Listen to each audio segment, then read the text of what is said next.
Welcome to Sinha commerce classes. आज के इस वीडियो में मैं आपको डिप्रिसिएशन चैप्टर से रिलेटेड जो आपका मेथड्स ऑफ चार्जिंग डिप्रिसिएशन है उसके बारे में डिटेल्स इन्फॉर्मेशंस देने वाला हूं कि आपका जो डिप्रिसिएशन है उसको आपका चार्ज करने का कितना मेथड्स होता है। राइट, अब मेरी बातों को ध्यान सुनेंगे। ये जो आपका मेथड्स है, राइट, ये आपका बीकॉम पार्ट 1 में आपका एक ऑनर्स पेपर होता है ऑडिटिंग। राइट, बीकॉम पार्ट 1 में एक ऑनर्स पेपर होता है आपका ऑडिटिंग में भी ये थ्योरी में क्वेश्चन क्या होता है आपका जनरली पूछा जाता है कि डिप्रिसिएशन से क्या समझते हैं और आपका मेथड्स ऑफ चार्जिंग डिप्रिसिएशन के बारे में आप क्या करें, डिटेल्स इंफॉर्मेशन दे। तो ऑडिटिंग में भी ये क्वेश्चन आपका पूछा जा सकता है। राइट, और उसके बाद क्या होता है बीकॉम पार्ट 2 में स्पेशलाइज्ड अकाउंटेंसी में एक चैप्टर आपको पढ़ना है, इसका नाम क्या है, डिप्रिसिएशन। तो जो आपका स्पेशलाइज्ड अकाउंटेंसी या एडवांस अकाउंटेंसी में जो चैप्टर पढ़ना है डिप्रिसिएशन, उसमें भी क्या होता है, ये आपका थ्योरी के आपका पॉइंट ऑफ व्यू से क्वेश्चन एग्जामिनेशंस में जनरली क्या होता है पूछा जाता है। और क्लास 11th में, राइट, क्लास 11th में भी आपको क्या होगा इसके बारे में पढ़ना होगा। लेकिन हाँ, क्लास 11th में आपका कौन सा मेथड पढ़ना होता है, आपका सिर्फ 2 मेथड। क्लास 11th में आपका कितना मेथड्स पढ़ना है, 2 मेथड, आपका स्ट्रेट लाइन मेथड और कौन है आपका रिटर्न डाउन वैल्यू मेथड। ठीक है, तो हम क्या करेंगे, जो आपका बीकॉम पार्ट 1 का ऑडिटिंग के जो स्टूडेंट्स हैं, यानी बीकॉम पार्ट 1 के जो स्टूडेंट्स हैं, राइट, या जो बीकॉम पार्ट 2 के स्टूडेंट्स हैं, उनके लिए भी क्या करेंगे, जितने मेथड्स है सभी के बारे में थोड़ा थोड़ा क्या करेंगे, इन्फॉर्मेशन दे देंगे कि उनका भी क्या होगा, एक क्वेश्चन उनका क्या हो जाएगा, कंप्लीट हो जाएगा। राइट, तो यहाँ पे हम लोग स्टार्ट करेंगे क्या, मेथड्स ऑफ चार्जिंग डिप्रिसिएशन। अभी तक मैंने बता दिया है कि डिप्रिसिएशन किसे कहते हैं। राइट, कॉजेज ऑफ डिप्रिसिएशन, कौन कौन सा आपका कॉजेज है इसके द्वारा डिप्रिसिएशन आपका क्रिएट हो जाता है। उसके बाद डिप्रिसिएशन, डिप्लीशन, एमोर्टाइजेशन में क्या अंतर है उसका मैंने क्या किया, वीडियो बना दिया है। राइट, जब आप सिन्हा कॉमर्स क्लासेस चैनल पे जाएंगे वहां पे आपको एक प्लेलिस्ट मिलेगा डिप्रिसिएशन, उसमें वो वीडियो क्या है, अवेलेबल है। ठीक है, तो चलिए हम लोग स्टार्ट करते हैं आपका क्या, मेथड्स ऑफ चार्जिंग डिप्रिसिएशन। देखिए जनरली मैंने कितने मेथड्स लिए आपका, 9, और भी 1 2 3 मेथड्स हो सकते हैं, लेकिन मैंने कितना लिया है, 9 मेथड्स। ठीक है, अब एक एक करके सबके बारे में आपको क्या करूंगा, मैं शॉर्ट इंफॉर्मेशन देता चला जाऊंगा। इससे क्या होगा, जो बीकॉम पार्ट 1 या बीकॉम पार्ट 2 का जो स्टूडेंट्स है उनका थ्योरी भी क्या हो जाएगा, कंप्लीट हो जाएगा। सबसे पहले बोलता क्या है, पहला जो मेथड्स है straight line method, right, fix installment method, equal installment method या ओरिजिनल कॉस्ट मेथड। अब बोलेंगे क्या कि सर ये 4-5 मेथड्स अलग है, नहीं, सबका आपका नाम है डिफरेंट लेकिन सब एक ही है। चाहे आप स्ट्रेट लाइन मेथड बोले तो भी बात बराबर, चाहे फिक्स इंस्टॉलमेंट मेथड बोले तो भी बात बराबर, इक्वल इंस्टॉलमेंट कॉस्ट मेथड बोले तो भी बात बराबर, ओरिजिनल कॉस्ट मेथड बोले तो भी क्या है आपका बात बराबर है। यानी एक ही का 4-5 क्या है नाम दिया हुआ है। और ये सब नाम क्यों पढ़ा है ना, हम क्या करेंगे आपको नेक्स्ट वाले वीडियो में समझाने की कोशिश करेंगे कि स्ट्रेट लाइन क्यों पढ़ा नाम, इस फिक्स इंस्टॉलमेंट क्यों पढ़ा, इक्वल इंस्टॉलमेंट क्यों पढ़ा, ओरिजिनल कॉस्ट मेथड क्यों पढ़ा, सबको हम आपको नेक्स्ट वीडियो में पूरा डिटेल समझाने की कोशिश करेंगे। ठीक है, उसके बाद return down value method, right, या इसी को हम लोग बोलते हैं क्या है, डिमिनिशिंग बैलेंस मेथड। क्या बोलते हैं, डिमिनिशिंग बैलेंस मेथड या रिड्यूसिंग बैलेंस मेथड के नाम से भी ये जाना जाता है। उसके बाद है revaluation machine hour rate, the use of और माइलेज मेथड, डिप्लीशन यूनिट या प्रोडक्शन मेथड। उसके बाद कौन सा है आपका डिप्रिसिएशन फंड मेथड, या इसी को हम लोग बोलते हैं sinking fund method, insurance policy method और कौन है मेरा यूनिटी मेथड। ठीक है, आप सभी के बारे में मैं थोड़ा थोड़ा इंफॉर्मेशन देता चला जाऊंगा और बताने का कोशिश करूंगा कि ये जो डिफरेंट टाइप्स ऑफ मेथड्स है इसके द्वारा डिप्रिसिएशन का अमाउंट कैसे कैलकुलेट किया जाता है। ठीक है, तो सबसे पहले बात करते हैं कौन सा मेथड आपका, straight line, fix installment, equal installment या ओरिजिनल कॉस्ट मेथड। ठीक है, देखिए अब हम लोग बात करते हैं किसके अकॉर्डिंग, इसके अकॉर्डिंग, आपका इसके अकॉर्डिंग। ठीक है, तो यहाँ पर देखिए, यहाँ पर मैं क्या करूंगा, नीचे में यहाँ पे, ठीक है, यहाँ पे मेरे पास जगह भी है, राइट, यहाँ पर मेरे पास क्या है, स्पेस भी है, इसको क्या करेंगे हम आपका यूज करेंगे। ठीक है, देखिए सबसे पहले कौन सा बोलता है, मैंने कौन सा लिया है, स्ट्रेट लाइन मेथड। जैसे मान लेते हैं एक हम एग्जांपल लेते हैं, एक क्या करते हैं हम आपको एग्जांपल लेते हैं, एक आपका क्या बाइक है जी, एक बाइक कितने का है आपका 1 लाख का, ठीक है। एक बाइक कितने का है आपका 1 लाख का। देखिए यहाँ पे पिक्चर आ रहा होगा, राइट, यहाँ पे पिक आ रहा होगा। एक बाइक कितने का है आपका 1 लाख का, ठीक है। मान लेते एक बाइक है कितने का 1 लाख का, और इस पे जो डिप्रिसिएशन हो रहा है, और इस पे जो डिप्रिसिएशन हो रहा है ना, वो बोलता क्या है, एट रेट ऑफ क्या है 10% पर एनम, ठीक है। एक बाइक है, राइट, कितने का 1 लाख का, और उस पर डिप्रिसिएशन कितना हो रहा है आपका 10% पर एनम, ठीक है। तो अगर हम लोग निकाले फर्स्ट ईयर डिप्रिसिएशन, क्या निकाले फर्स्ट ईयर, क्या निकाले first year depreciation, first year क्या निकालेंगे हम लोग डिप्रिसिएशन, तो कितना निकलेगा देख लीजिए। 1 लाख है ना, तो आपका क्या हुआ 1 लाख का कितना हुआ, 1 लाख का कितना हुआ 10%, ठीक है जी। तो आपका कितना हो गया आपका 10,000, कितना हो गया 10,000, सिंपल सा बात है, राइट। अगर हम लोग बात करें सेकेंड ईयर, अगर हम लोग निकालें depreciation second year, right, second year अगर हम लोग क्या करेंगे डिप्रिसिएशन फाइंड आउट करेंगे, राइट, सेकेंड ईयर हम लोग डिप्रिसिएशन फाइंड आउट करेंगे तो भी 1 लाख पे ही निकलेगा, क्योंकि इसका ओरिजिनल कॉस्ट मेथड नाम है, ठीक है। कितना हो गया आपका 1 लाख, ठीक है। तो यहाँ पर कितना हो गया आपका 10,000, कितना हो गया 10,000, ठीक है। अब देखिए अगर मान ले थर्ड ईयर निकालें, चलिए थर्ड ईयर में निकाल के आपको दिखाते हैं। अगर हम लोग क्या करें थर्ड ईयर डिप्रिसिएशन निकालेंगे ना, कौन सा निकालेंगे हम लोग थर्ड ईयर डिप्रिसिएशन निकालेंगे, थर्ड ईयर भी डिप्रिसिएशन निकालेंगे तो मेरा कितना होगा आपका 1 लाख ही होगा, कितना होगा आपका सॉरी 10,000, सॉरी कितना होगा आपका 10,000, यानी 1 लाख का 10%, तो हर साल आपका जो डिप्रिसिएशन कितना निकलेगा आपका 10,000, ठीक है। यहां तक में कोई दिक्कत नहीं। ये कौन सा मेथड से मैंने चला आपका straight line method, fix installment method, equal installment method या ओरिजिनल कॉस्ट मेथड, ठीक है। इसके द्वारा मैंने क्या किया आपको निकाल दिया। देखिए यहाँ पे समझिएगा, स्ट्रेट लाइन तो मैं ग्राफ बना के समझाऊंगा। फिक्स इंस्टॉलमेंट देखिए आपका इंस्टॉलमेंट क्या है आपका फिक्स है ना 10,000 10,000 10,000। उसके बाद बोलता है इक्वल इंस्टॉलमेंट, देखिए इक्वल इंस्टॉलमेंट है ना 10,000 10,000 10,000। ओरिजिनल कॉस्ट मेथड, क्योंकि जो बाइक का ओरिजिनल कॉस्ट था उसी पे क्या किया मैंने निकाला है 1 लाख 1 लाख 1 लाख पे निकाला है, ठीक है। तो ये सब जो आपका नाम होता है उसके अकॉर्डिंग आप समझ सकते हैं कि कैसे कैलकुलेट होता है। चलिए इसको भी बताने की कोशिश करते हैं। स्ट्रेट लाइन मेथड नाम क्यों पड़ा, ग्राफ से थोड़ा समझाने की कोशिश करेंगे। देखिए यहाँ पे क्या करेंगे आपको ग्राफ से थोड़ा समझाने की कोशिश करेंगे। देखिए मैं चाहता हूं कि आप लोग का क्या हो कॉन्सेप्ट क्लियर हो, ठीक है। ऐसा नहीं कि बस आप थोड़ा बहुत जान गए, ऐसे काम नहीं चलने वाला है, ठीक है। हम लोग मान लेते हैं क्या है आपका ईयर है, ठीक है। 1 साल 2 साल 3 साल, 1 साल 2 साल और कितना है आपका 3 साल, ठीक है। और यहाँ पर देखिए डिप्रिसिएशन है, ये वाला क्या है आपका डिप्रिसिएशन है, ये वाला क्या है आपका, ये वाला क्या है आपका डिप्रिसिएशन है, ठीक है। मान लेते हैं यहाँ पर कितना है 5,000 10,000 15,000, ठीक है। ये हो गया आपका 5,000, ये कितना हो गया 10,000 और ये वाला कितना हो गया 15,000, ठीक है। मैं आशा करता हूँ ये सब दिखाई पड़ रहा होगा, ठीक है। अब देखिए आपका पहला साल फर्स्ट ईयर डिप्रिसिएशन कितना हुआ आपका 10,000, राइट। तो पहला साल यहीं पे ना होगा 10,000। फिर कितना हुआ सेकंड ईयर भी कितना हुआ 10,000, तो सेकंड ईयर भी कितना हुआ 10,000। फिर थर्ड ईयर भी कितना हुआ आपका 10,000, तो थर्ड ईयर भी कितना हुआ आपका 10,000। तो बताइए अगर हम ये स्ट्रेट लाइन खींचेंगे तो लाइन मेरा क्या होगा स्ट्रेट चलते चला जाएगा कि नहीं, राइट। स्ट्रेट जा रहा है, इसलिए इसका नाम क्या पड़ा आपका स्ट्रेट लाइन मेथड। क्या नाम पड़ा स्ट्रेट लाइन मेथड, क्योंकि जो आपका स्ट्रेट लाइन मेथड होता है ना वो स्ट्रेट चलता है। यानी आपका देखे ना ग्राफ बन रहा है तो क्या स्ट्रेट में जा रहा है ना, लेकिन इसके बाद हम बनाएंगे डिमिनिशिंग बैलेंस मेथड, तो ये ग्राफ ऐसे नहीं जाएगा, ऐसे जाएगा, है ना, डाउन में जाएगा। वो भी हम क्या करेंगे आपको बना के दिखाएंगे, ठीक है। तो स्ट्रेट लाइन मेथड इसका नाम क्यों पड़ा, क्योंकि ग्राफ क्या होता है स्ट्रेट लाइन जाता है, जैसे मैंने प्रूव भी किया। फिक्स इंस्टॉलमेंट, क्योंकि जो आपका इंस्टॉलमेंट है हर साल क्या होता है फिक्स होता है। इक्वल इंस्टॉलमेंट, हर साल आपका इंस्टॉलमेंट क्या होता है डिप्रिसिएशन इक्वल होता है। ओरिजिनल कॉस्ट मेथड, क्योंकि जो आपका असेट्स का ओरिजिनल कॉस्ट रहता है उस पर डिप्रिसिएशन चार्ज किया जाता है, ठीक है। तो आप समझ गए होंगे कि आपका स्ट्रेट लाइन मेथड किसे कहते हैं, ठीक है। अब इसके बाद मैं आपको क्या बताऊंगा आपका रिटर्न डाउन वैल्यू मेथड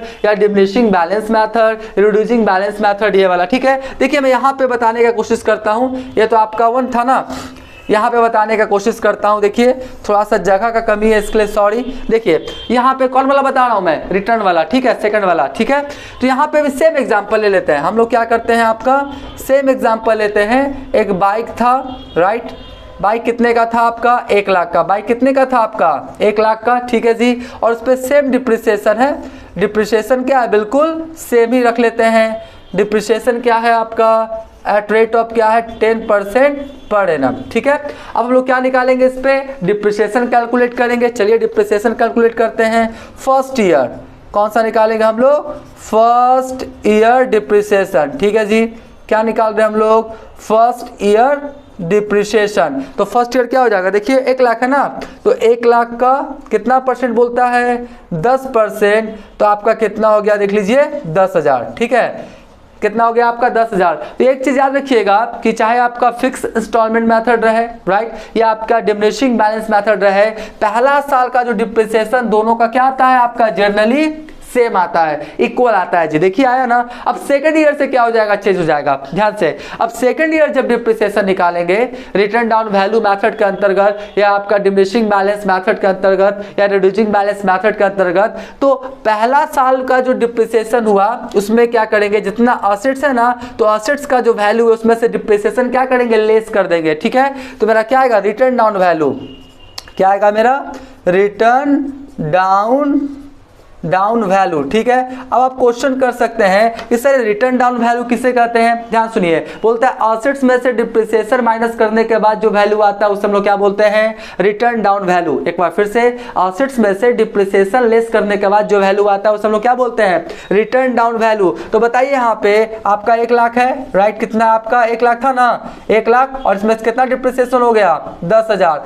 तो अब आपका असेट्स का वैल्यू कितना बचा आपका, 90,000 का, कितने का बचा, 90,000। और जब सेकेंड ईयर हम लोग डिप्रिसिएशन कैलकुलेट करेंगे तो आपका 1 लाख पे नहीं करेंगे, कितना पे करेंगे, 90,000। रिटर्न डाउन वैल्यू जो आएगा उस पे कैलकुलेट होता है, ठीक है। तो देखिए सेकेंड ईयर हम निकाल के आपको बताते हैं।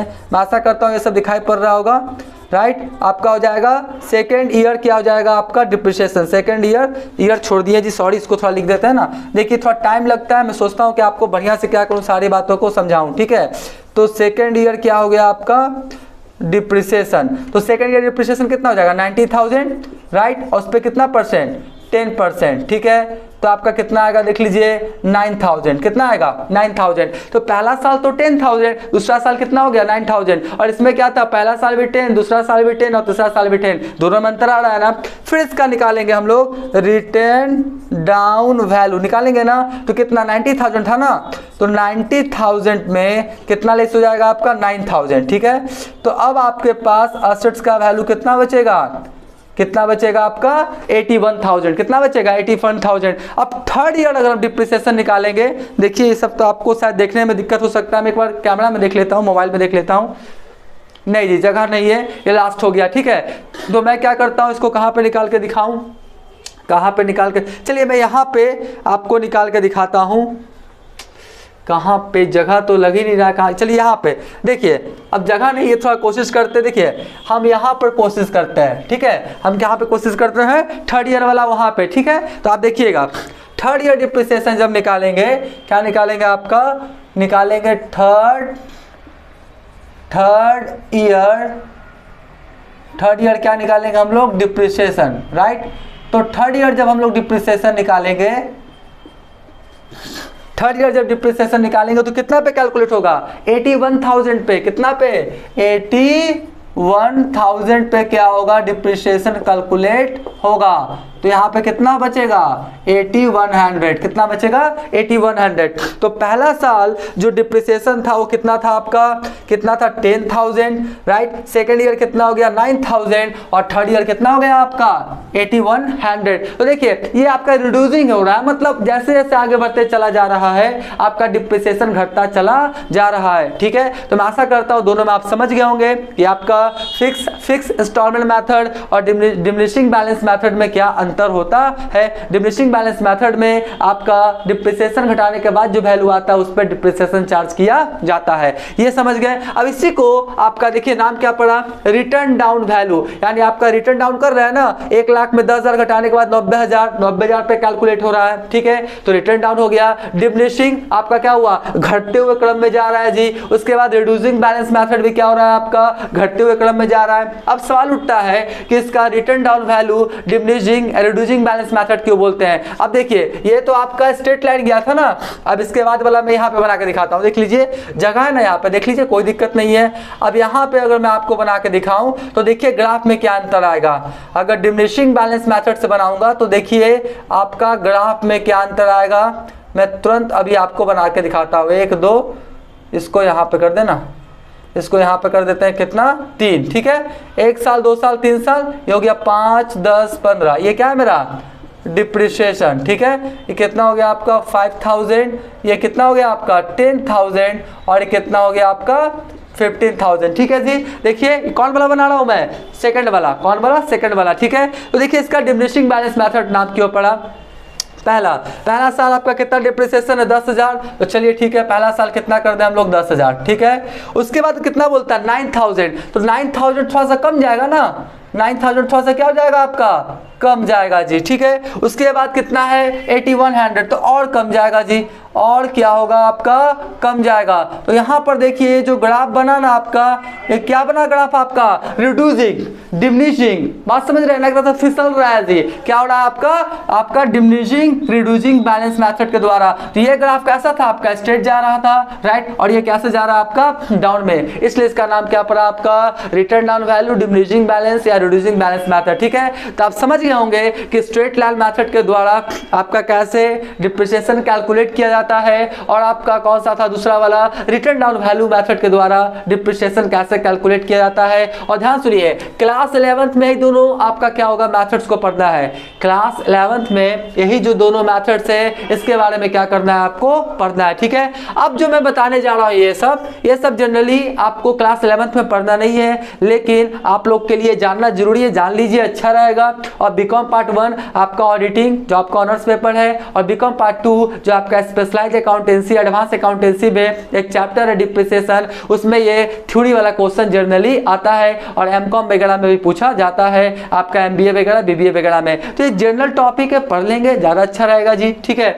अब थर्ड मेथड कौन सा आपका देख लीजिए रीवैल्यूएशन मेथड। कौन है आपका रीवैल्यूएशन, यानी एसेट्स का क्या होगा फिर से मूल्यांकन होगा, रीवैल्यूएशन, और पता कर लेंगे कि डिप्रिसिएशन कितना हुआ। जैसे फॉर एग्जांपल मान लेते हैं कि आपका क्या बैलेंस शीट है, आपका क्या मान लेते हैं यहाँ पे दिखाते हैं ना, यहाँ पे मान लेते हैं बैलेंस शीट है, ये बैलेंस शीट है, ठीक है। और बैलेंस शीट में जो प्लांट एंड मशीनरी है, बैलेंस शीट में जो प्लांट एंड मशीनरी है वो 1 लाख का शो कर रहा है। बैलेंस शीट में जो प्लांट एंड मशीनरी है कितना का शो कर रहा है आपका बुक वैल्यू 1 लाख, ठीक है। लेकिन उसका जब रीवैल्यूएशन हुआ तो पता लगा मार्केट में इसका जो वैल्यू है प्लांट एंड मशीनरी का 85,000, मान लेते कितना है आपका 85,000। तो आप तो 1 लाख लेके चल रहे थे, लेकिन जब उसका रीवैल्यूएशन हुआ तो कितना पाया गया आपका 85,000 ही उसका मार्केट में वैल्यू अभी होगा। तो बताइए कितना का कमी आ गया, कितना का कमी आ गया 15,000 का, 15,000 का। 1 लाख लेके चल रहे थे,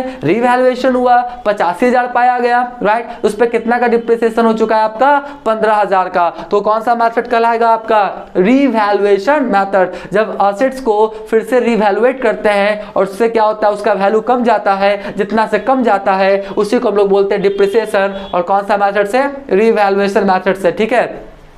अब यहाँ पे कोई स्टूडेंट्स क्वेश्चन कर सकता है सर वैल्यू बढ़ गया तो एप्रिसिएशन, वैल्यू बढ़ गया तो क्या हो जाएगा एप्रिसिएशन, और डिप्रिसिएशन के दायरा में नहीं आएगा, ठीक है। तो रीवैल्यूएशन मेथड समझ गए जी। उसके बाद कौन सा मेथड है आपका, ये सब तो चुका ना।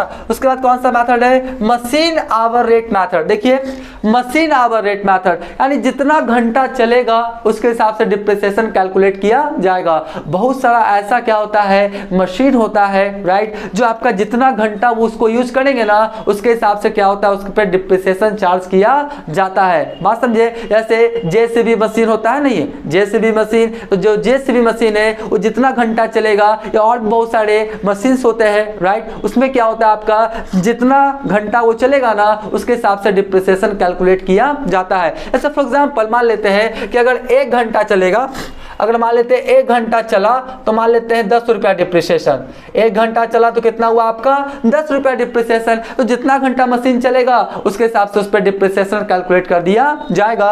उसे हम लोग क्या बोलते हैं मशीन आवर रेट मेथड या मशीन आवर मेथड, ठीक है। ये जो चैप्टर है ना machine hour rate method, BCom part third में एक आपका ऑनर्स पेपर मिलेगा कॉस्ट अकाउंटिंग। क्या मिलेगा? Cost accounting. उसमें मशीन आवर रेट चैप्टर के बारे में आपको क्या करना है, डिटेल्स पढ़ना है। अभी मैंने थोड़ा सा क्या क्या इन्फॉर्मेशन आपको दे दिया। तो मशीन आवर रेट मेथड के द्वारा भी आपका असेट्स का डिप्रिसिएशन चार्ज किया जाता है। ठीक है, उसके बाद देखिए क्या बोलता है आपका पचमा, द यूज ऑफ माइलेज और मैथड। ठीक है, जितना यूज करेंगे राइट, जितना आपका चलेगा, इसी को किलोमीटर मैथड भी बोल सकते हैं। क्या बोल सकते हैं हम लोग?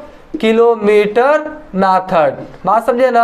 इसको हम लोग क्या बोल सकते हैं? Kilometre method. मतलब जितना यूज होगा या जितना किलोमीटर चलेगा राइट, उस या जितना माइलेज देगा उसके हिसाब से कैलकुलेशन किया जाता है। जैसे बाइक वगैरह राइट, बाइक वगैरह, फोर व्हीलर वगैरह, ये सब का जो डिप्रिसिएशन कैसे कैलकुलेट होता है आपका? माइलेज मैथड, किलोमीटर मैथड, जितना किलोमीटर चला उसके हिसाब से। जैसे जब कोई सेकंड हैंड बाइक खरीदता है, फोर व्हीलर खरीदता है, तो पूछता है कितना किलोमीटर चला, जितना जाने चल जाएगा उसका वैल्यू कम जाएगा, जितना ज्यादा चला यानी डिप्रिसिएशन ज्यादा हुआ, डिप्रिसिएशन ज्यादा हुआ तो उसका वैल्यू क्या हो जाएगा? कम जाएगा। ठीक है, तो कौन सा मेथड कहलाएगा आपका?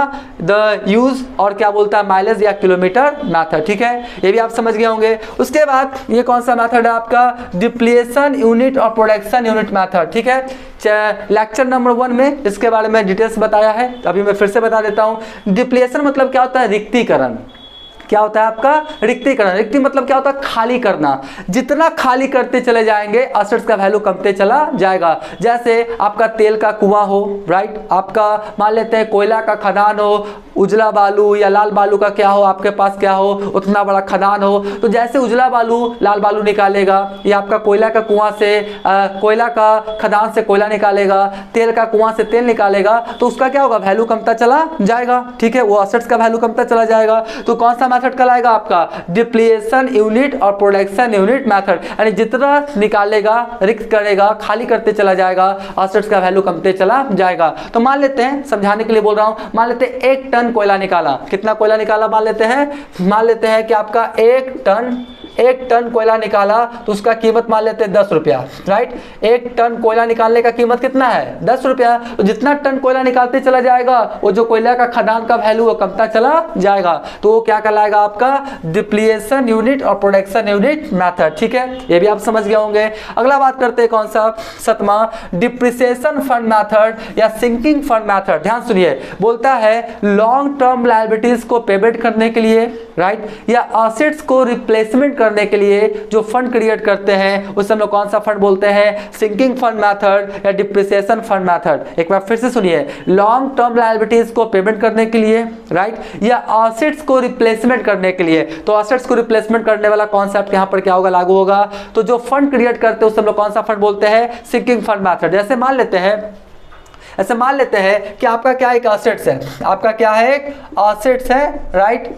आपका क्या है? एक असेट्स है कितने का? आपका 1 लाख का राइट। आपका एक असेट्स कितने का है? 1 लाख का। मान लेते मशीन है, मान लेते क्या है आपका? मशीन है। ठीक है, और ये मशीन जो है ना 5 साल चलेगा जी। ये जो मशीन है आपका कितना चलेगा? 5 साल क्या होगा? चलेगा। तो बताइए हर साल मशीन का वैल्यू कितना कमते चला जाएगा? 20-20 हजार राइट। 1 लाख है ना और 5 साल चलेगा, तो हर साल आपका 20-20 हजार क्या होगा? कमते चला जाएगा। ठीक है, तो वो क्या करता है, जो आपका 20-20 हजार कम रहा है ना, उसको क्या करता है? आपका इन्वेस्ट करते जाता है, फंड में क्या करता है? पैसा को ट्रांसफर करता है। तो 5 साल के बाद आपके पास कितना पैसा हो जाएगा? 1 लाख। वो जो आपका डिप्रिसिएशन फंड या सिंकिंग फंड में हर साल आप 20-20 हजार जमा किए, तो आफ्टर 5 ईयर्स यानी 20 हजार गुना 5 कितना हो जाएगा आपके पास? 1 लाख। तो 1 लाख आपके पास 5 साल के बाद हो जाएगा।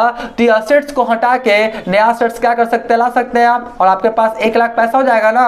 कौन सा फंड में हो जाएगा? सिंकिंग फंड में, या इसी को क्या बोलते हैं हम लोग? डिप्रिसिएशन फंड में। तो आपका सिंकिंग फंड मेथड समझ गए ना। असेट्स को रिप्लेसमेंट, 5 साल के बाद असेट्स को रिप्लेसमेंट करना पड़ेगा, पुराना वाला असेट्स को हटा के नया वाला लाना पड़ेगा। तो कितना हर साल आपको फंड क्रिएट करना पड़ेगा? 20-20 हजार। तो एक तरह से मान सकते हैं कि 20-20 हजार हर साल क्या हो रहा है? डिप्रिसिएशन होते चला जा रहा है। वो पैसा आप कहां ट्रांसफर करते जा रहे हैं? सिंकिंग फंड या डिप्रिसिएशन फंड में। इसी को बोलते हैं हम लोग क्या? Sinking fund method. ठीक है, तो आप 5 साल बाद 1 लाख हो जाएगा, पुराना वाला मशीन को हटा के नया वाला मशीन क्या करेगा? लगा देगा। ठीक है, उसके बाद कौन सा मेथड बोलते हैं आपका? देख लीजिए, उसके बाद बोलता है क्या है? Insurance policy method. देखिए यहाँ पे देखता है कि आपका मशीन कितना साल चलेगा राइट। मान लेते हैं मशीन 10 साल चलेगा, 5 लाख का एक मशीन है, कितने साल चलेगा? 10 साल। तो आपका क्या हुआ, 10 साल के बाद आपको 5 लाख रुपया चाहिए तो उतना का क्या कर लेता है, हर साल के लिए क्या करता है, इंश्योरेंस ले लेता है कि भैया हमको क्या होगा, 10 साल बोले थे ना, 10 साल के बाद हमको 5 लाख रुपया चाहिए आपका। तो हर साल आप क्या करते हैं, एक पॉलिसी खरीद लेते हैं कि 10 साल के बाद क्या होगा, मेरे को आपका क्या हो जाएगा, आपका 5 लाख रुपया मिल जाएगा। तो पॉलिसी लेने के लिए हर साल जो आप इंश्योरेंस प्रीमियम देते हैं ना, तो मान के चलते वो डिप्रिसिएशन है, वो मान के चलते क्या मेरा डिप्रिसिएशन है, ठीक है। उसे हम लोग कौन सा बोलते हैं, इंश्योरेंस पॉलिसी मेथड, ठीक है। और एक और होता है आपका कौन सा, एन्युटी मेथड, यानी वार्षिक मूल्य विधि। इसमें क्या होता है कि आपका एक चार्ट बना हुआ होता है कि आपका 5 साल के लिए, एग्जाम्पल है 5 साल के लिए आपका 5% रेट से इतना आपका क्या हो जाएगा, वैल्यू होगा। तो एक क्या होगा आपका, एक आपका चार्ट रहता है, वैल्यू रहता है ऐसे 4.2596, इस तरह से एक आपका एन्युटी वैल्यू निकाल के दिया रहेगा, आप लोग को निकालना नहीं है, निकाल के दिया रहता है। इसके द्वारा भी क्या होता है, एसेट्स का डिप्रिसिएशन कैलकुलेट किया जाता है, ठीक है। तो ये जो जर्नली जो था आपका थ्योरेटिकल इंफॉर्मेशन क्या किया मैंने, आपको आज आपको क्या किया मैंने दिया, ठीक है। और ये जो इंफॉर्मेशन जर्नली क्लास 11th वाले के लिए तो 1 और 2 बस बहुत है, लेकिन मैंने ये किसके लिए बताया है, बीकॉम पार्ट 1 और बीकॉम पार्ट 2 आने वाले सीनियर क्लासेस में, जो आपका हायर क्लासेस होगा उसमें भी ये आपका जर्नली पूछा जाता है। तो इतना क्या किया मैंने बता दिया, आप इसका क्या करें, स्क्रीनशॉट ले लें।